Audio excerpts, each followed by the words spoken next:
Hello दोस्तों, स्वागत है एक बार फिर से आप सभी का आपके अपने चैनल एडुटेनमेंट पर। तो दोस्तों, उम्मीद करता हूं कि आप सभी लोग स्वस्थ होंगे, आपकी जो प्रिपरेशन है वो अच्छे से चल रही होगी। तो आज जो हम बात करने वाले हैं, आज इसरो असिस्टेंट का जो एग्ज़ाम है आपका यूडीसी वाला, जेपीएस स्टेनो वाला जो है, आज इसके बारे में थोड़ा सा चर्चा करेंगे हम कि क्या वो एग्ज़ाम जो है दोस्तों ये आपका कैंसिल करा दिया जाएगा या वो आपका एग्ज़ाम कराया जाएगा। क्योंकि हो क्या रहा है ना कि इसरो के पास जो भी एग्ज़ाम थे, जैसे राजभाषा वाला था, उसका जो है एडमिट कार्ड आने के बाद दोस्तों उसको पोस्टपोन कर दिया गया। लेकिन अफवाह क्या निकल गई कि उस एग्ज़ाम को कैंसिल कर दिया गया। ठीक है ना। तो थोड़ा सा अफवाहों से बच के चलें, उसी के रिगार्डिंग में एक वीडियो बना रहा हूँ आपके लिए। ठीक है जी, चलो जी स्टार्ट करते हैं वीडियो को। तो देखो जी, सबसे पहले मैं आपको पूरा सिनेरियो दिखा देता हूँ कि इसरो असिस्टेंट में फ़िलहाल अब तक जो है क्या क्या चीज़ें दोस्तों अभी तक चली हैं। ठीक है जी। सबसे पहले देखो, आप सभी लोग जानते हैं कि सबसे पहले आपका दिसंबर के अंदर आपको नोटिफिकेशन रिलीज़ किया गया था, जिसकी लास्ट डेट शायद 9 जनवरी रखी गई थी, है ना। पक्का आइडिया नहीं है पर मेरे ख्याल से 9 जनवरी ही था। फिर उसको बाद में एक्सटेंड कर दिया गया था। एक्सटेंड किस लिए किया गया था, क्यों किया गया था एक्सटेंड, समझ रहे हो। एक्सटेंड इसलिए किया गया था क्योंकि जो इन्होंने शुरू में जो डेट इन्होंने दी थी उस टाइम तक इतने एप्लीकेशन नहीं आए इसरो के पास कि वो एग्ज़ाम को कंडक्ट करा सके या उसमें से सिलेक्शन ले सके, है ना, सेलेक्ट कर चुके। क्योंकि देखो, फिलहाल एक आरटीआई जो है लगा दी गई है जिस जो अटेंडेंस के रिगार्डिंग है, लेकिन फिर भी मैं आपको एक छोटा सा आइडिया अगर मैं लेके चलूँ, मान लो इसमें जो है 3 लाख बच्चों ने अप्लाई किया, 3 लाख बच्चों ने अप्लाई किया। अब 3 लाख में से अटेंडेंस ज़्यादातर जो है दोस्तों 40% के आसपास ही रहती है ना। 40% के आसपास ही जो है अटेंडेंस रहती है। तो लगभग 1,20,000 के आसपास जो है दोस्तों इसको पेपर को देंगे, 1,20,000 के आसपास पेपर को देंगे। और आपकी वैकेंसी है कितनी, 526। ठीक है। पहले आपका टीयर 1 होगा, यानी कि प्री बोल लो या कुछ भी बोल लो, पहले आपका ये होगा, पहला पेपर होगा, उसके बाद आपका स्किल टेस्ट होगा, उसके बाद आपकी फाइनल लिस्ट आएगी। तो प्री तो दिया 1,20,000 ने, 1,20,000 ने, और क्वालिफाई कितने करेंगे इसमें, मेरे ख्याल से शायद वैकेंसी के 5 टाइम्स लिखा था नोटिफिकेशन में, वैकेंसी के 5 टाइम्स लिखा था। तो लगभग वही 25-26 हज़ार के आसपास जो है वो क्वालिफाई करेंगे। ठीक है ना, 25-26 हज़ार के आसपास नहीं, 2,500-3 हज़ार के आसपास, 3,000 मान लो, 3,000 मैक्सिमम क्वालिफाई कर जाएंगे। फिर इन 3,000 का स्किल टेस्ट कराया जाएगा। तो नौकरी तो असल में 526 को ही मिलनी है ना। तो थोड़ा सा देखो, बजट भी देख के चलती है, जो एजेंसीज होती है ना वो बजट भी देख के चलती हैं, क्योंकि उन्होंने जो है जो मतलब एक्सपेंडिचर करा वो तो उन्होंने 1,20,000 का ही करा ना, 1,20,000 बच्चों का ही उन्होंने एक्सपेंडिचर करा। अब उसमें से सेलेक्ट 526 हो रहे हैं तो वो एक अलग बात है, ठीक है ना। लेकिन थोड़ा सा जो एक्सपेंस उन्होंने करा है, कम से कम उसका खर्चा तो निकले ना, तो इस वजह से उस डेट को एक्सटेंड कर दिया गया। ठीक है। दूसरी बात, उसके बाद क्या हुआ, एग्ज़ाम डेट आपकी निकाली गई। एग्ज़ाम डेट आपकी निकाली गई जो कि थी आपकी 10 सितंबर की। ठीक है, आपकी एग्ज़ाम डेट निकाली गई 10 सितंबर की। फिर उसको क्या है, पोस्टपोन कर दिया गया। वो पोस्टपोन क्यों कर दिया गया, क्योंकि G20 समिट फिर बीच में फंस गया, है ना, G20 समिट बीच में फंस गया। फिर चलो कोई बात नहीं, पोस्टपोन कर दिया, कोई बात नहीं। फिर आपकी न्यू एग्ज़ाम डेट रिलीज़ करी गई 24 सितंबर की, 24 सितंबर की आपकी एग्ज़ाम डेट रिलीज़ करी गई। चलो कोई बात नहीं, ये भी जो है आप लोगों ने सह लिया। लेकिन जैसे ही राजभाषा का नोटिस आया ना आपके पास, असिस्टेंट राजभाषा, इसरो असिस्टेंट राजभाषा का जैसे नोटिस आया कि भाई उसका एडमिट कार्ड आया, उसके बाद उसको पोस्टपोन कर दिया गया, तो आप लोगों में जो है एकदम से डर भर गया कि क्या पता इसका भी ऐसी हो, है ना। इसका 24 सितंबर लिखा है, मान लो इसका 7 अक्टूबर मान लो इसकी एग्ज़ाम डेट आ गई, है ना, 7 अक्टूबर इसकी एग्ज़ाम डेट आ गई। ठीक है, 7 अक्टूबर से मान लो 1 अक्टूबर को इसका एडमिट कार्ड आ गया। फिर एडमिट कार्ड के बाद एक नोटिस हो गया कि 7 अक्टूबर को आपका एग्ज़ाम नहीं कराया जाएगा, है ना। तो थोड़ी सी जो है ना दोस्तों डर आप लोगों में बना हुआ है। तो आज उसी डर को दोस्तों आज दूर करेंगे कि क्या क्या रीजन है जिसकी वजह से एग्ज़ाम को जो है दोस्तों कैंसिल करा दिया जाता है। ठीक है। सबसे पहला दोस्तों रीज़न जो आपके पास आता है वो है इनएडिक्वेट मैनेजमेंट। ठीक है ना। अब मान लो कि कोई एग्ज़ाम है, मान लो उसमें 10 लाख बच्चे हैं, 10 लाख बच्चे हैं उसमें जो इसने उसको जो है अप्लाई किया है। अब मैनेजमेंट का काम क्या होता है, मैनेजमेंट तो 10 के 10 लाख का अरेंजमेंट करेगा ना कि उसको कहाँ कहाँ किस किस सेंटर पे जो है ये कराना है, एग्ज़ाम कराना है। लेकिन अगर मैनेजमेंट के बाद इतने रिसोर्स ही नहीं होंगे, इतने सेंटर्स ही नहीं होंगे, तो वो एग्ज़ाम को कैंसिल करा देंगे, है ना, वो एग्ज़ाम को कैंसिल करा देंगे। ठीक है ना। ऐसा कई बार हुआ है, ऐसा कई बार हुआ है। एक दूसरी बात ये कि जितने ज़्यादा फॉर्म अप्लाई करे जाएंगे, जितने ज़्यादा फॉर्म अप्लाई करे जाएंगे उतनी ज़्यादा एग्ज़ाम में शिफ्ट बनानी पड़ेंगी, और शिफ्ट जितनी ज़्यादा बनेंगी दोस्तों नॉर्मलाइजेशन भी होगा, उसमें नॉर्मलाइजेशन भी होगा। ठीक है।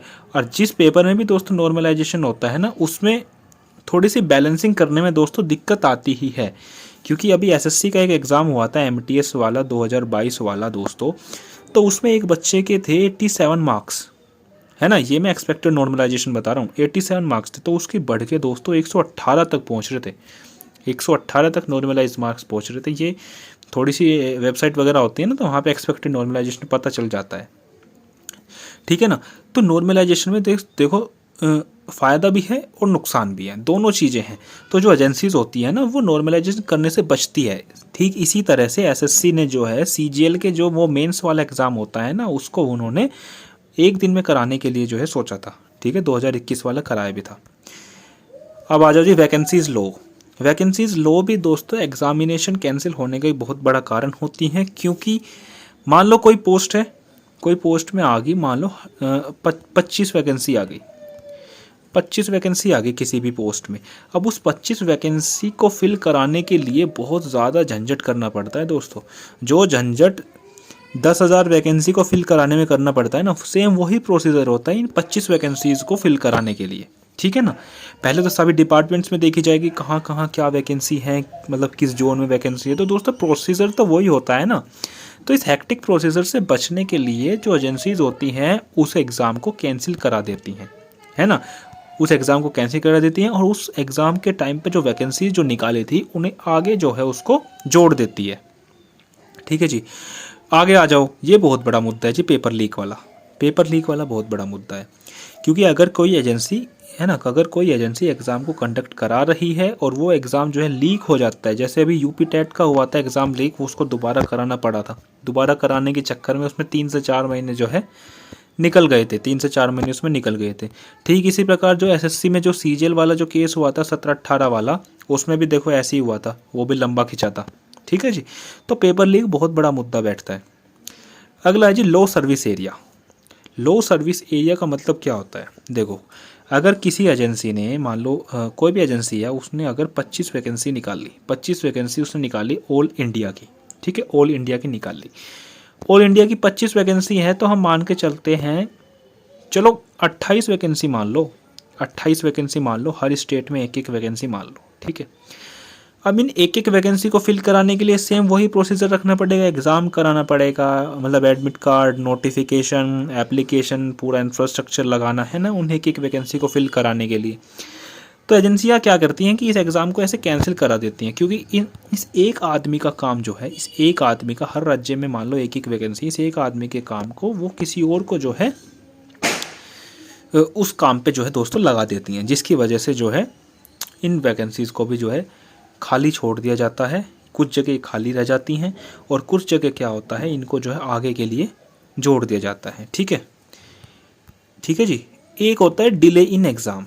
अब डिले इन एग्ज़ाम ये भी बहुत बड़ा फैक्टर है, क्योंकि मान लो कि आप मान लो आपके दिसंबर के अंदर आपका इसरो का नोटिफिकेशन आया था और दिसंबर से अब अक्टूबर ही आ जाएगा, धीरे धीरे दिसंबर से अक्टूबर ही आ जाएगा, तो लगभग आपके 10 महीने तो हो ही गए ना।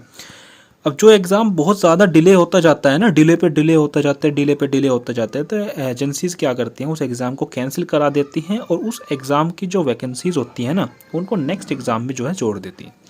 आप सभी लोग जानते हैं कि इसरो की जो ये वैकेंसीज़ आई हैं असिस्टेंट वाली, ये 2017 में लास्ट आई थी, 2017 में दोस्तों लास्ट आई थी ये वैकेंसीज़, ठीक है जी।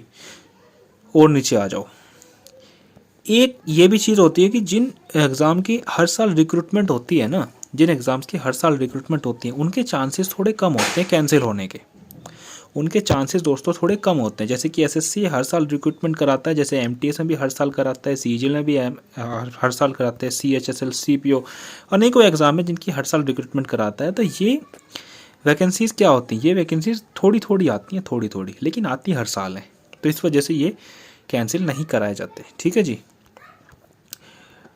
हाँ जी, अब इसरो असिस्टेंट का स्टैंड देखते हैं इन पॉइंट्स के अंदर, ठीक है जी। सबसे बड़ा पॉइंट तो आपका यही है कि इलेक्शन, आपके 2024 के अंदर इलेक्शन है, 2024 के अंदर इलेक्शन है, तो इसमें हाई प्रोबेबिलिटी है कि ये आपका एग्ज़ाम जो है किसी भी हाल में जो है कराया जाएगा, चाहे कुछ भी आपकी कंडीशन, कुछ भी सिचुएशन बैठ जाओ, ये एग्ज़ाम जो है आपका कराया जाएगा, क्योंकि क्या है, इलेक्शन है। अगर इलेक्शन नहीं होते, अगर दोस्तों इलेक्शन नहीं होते तो इसकी हाई प्रोबेबिलिटी होती है कि इसको कैंसिल करा दिया जाता, ठीक है, लेकिन इलेक्शन है तो इस वजह से इसको जो है कराया जाएगा।